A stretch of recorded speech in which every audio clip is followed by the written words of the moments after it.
is there any sense of let's see how I want to put this, upon awakening of a sense of behavior towards others that has changed if one has been deluded and, acting, in, shall we say, unkind ways, would that naturally disappear, the sort of defilements or bad behavior, or does that? I'd like to say yes, but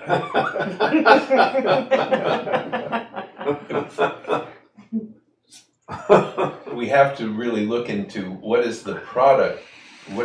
behavior the product of? What fuels behavior?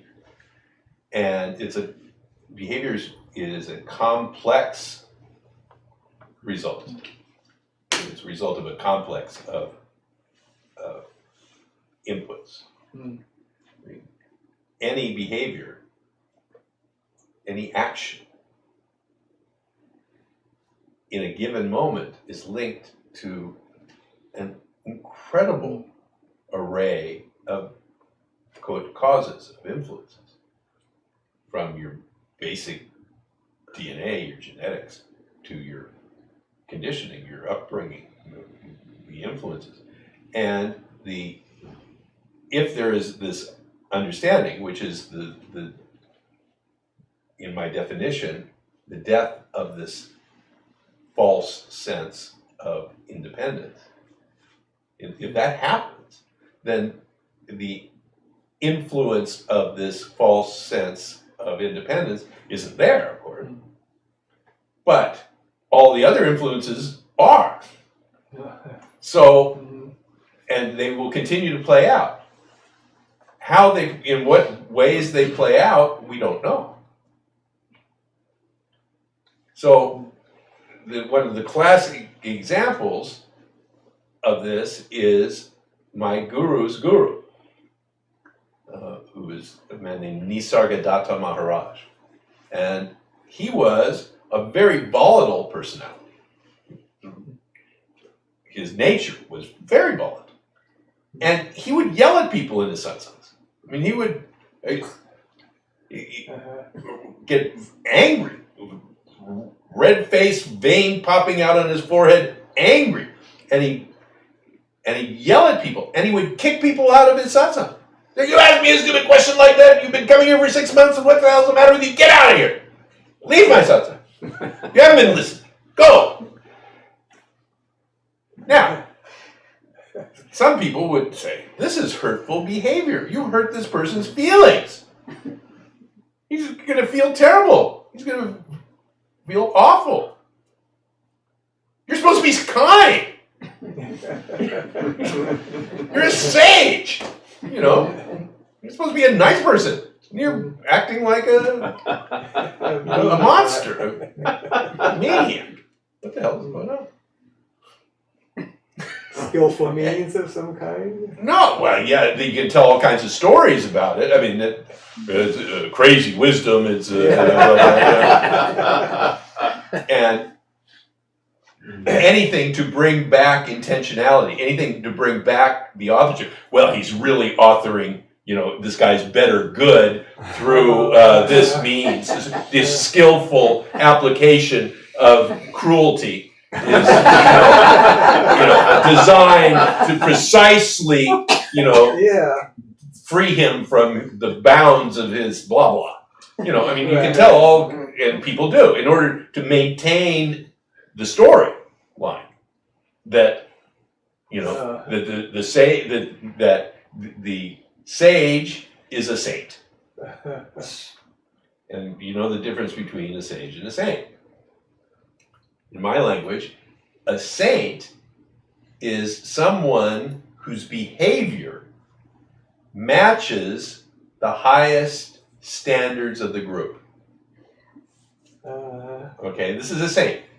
So a saint is kind and loving and generous and non-reactive and, open, and whatever the list is for this group of what are the best qualities.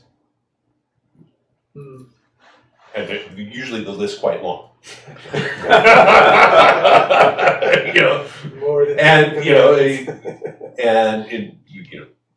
then get into sexual behavior and relation to earthly goods and all this other stuff, all of which is a long list of what the appropriate highest standard is. And so someone whose behavior matches that is the saint. Now, the saints suffer.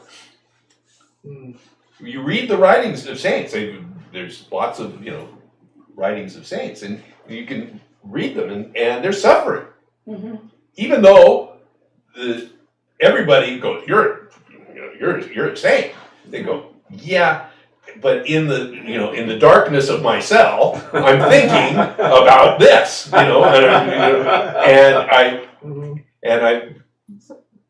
and I shouldn't be thinking about this. I should, even though his actions are absolutely perfect, I shouldn't be as I am. Mm-hmm. That's when you boil it down. That's the suffering. That's the agony of the saint. That I still have some sin that I shouldn't have. The sage has nothing whatsoever to do with the behavior. For the sage is the organism for whom this false sense of independence is gone. The sense that I'm the author, I'm responsible, that I make this happen. It's a recognition of one's expansive unity with everything. What I am is an expression of the universe with my qualities that the society likes and with the quality the society doesn't like. This is what I am. So in that acceptance, there's still the rewards or the punishment from society for the behavior, but there's no sense I shouldn't be this way. There's no suffering. Pleasure and pain, yes, but there's no suffering. So the sage doesn't suffer. But can the sage cause suffering by not? The sage can cause pain. Okay. The sage suffering is a result of involvement by the sense of authorship.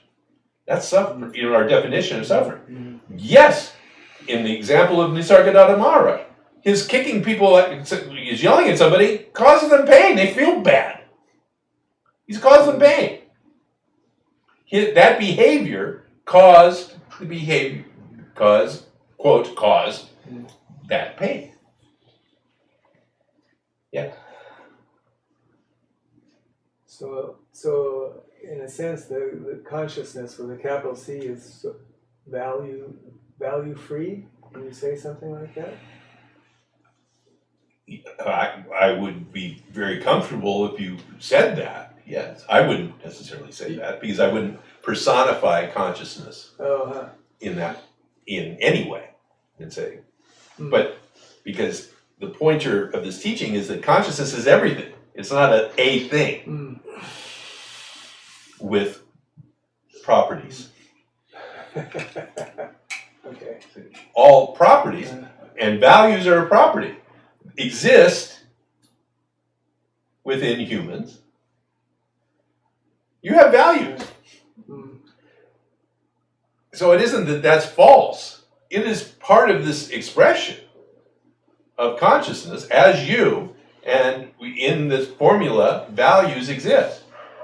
What does not exist is any agreement amongst people on the values. That's another matter.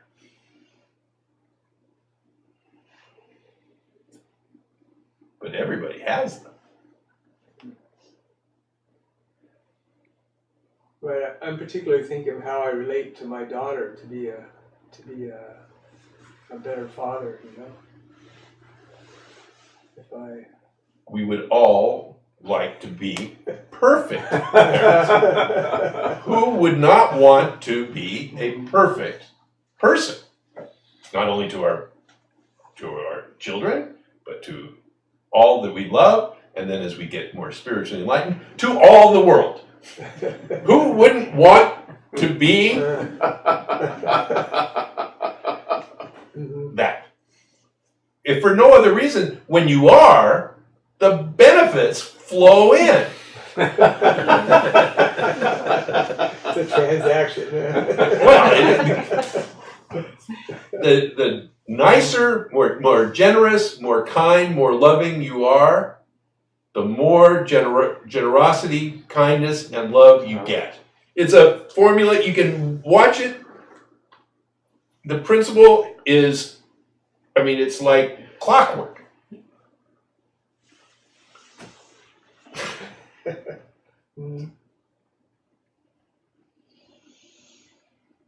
And I remember a long time ago I asked something, and what you said to me was, the universe is not human-hearted.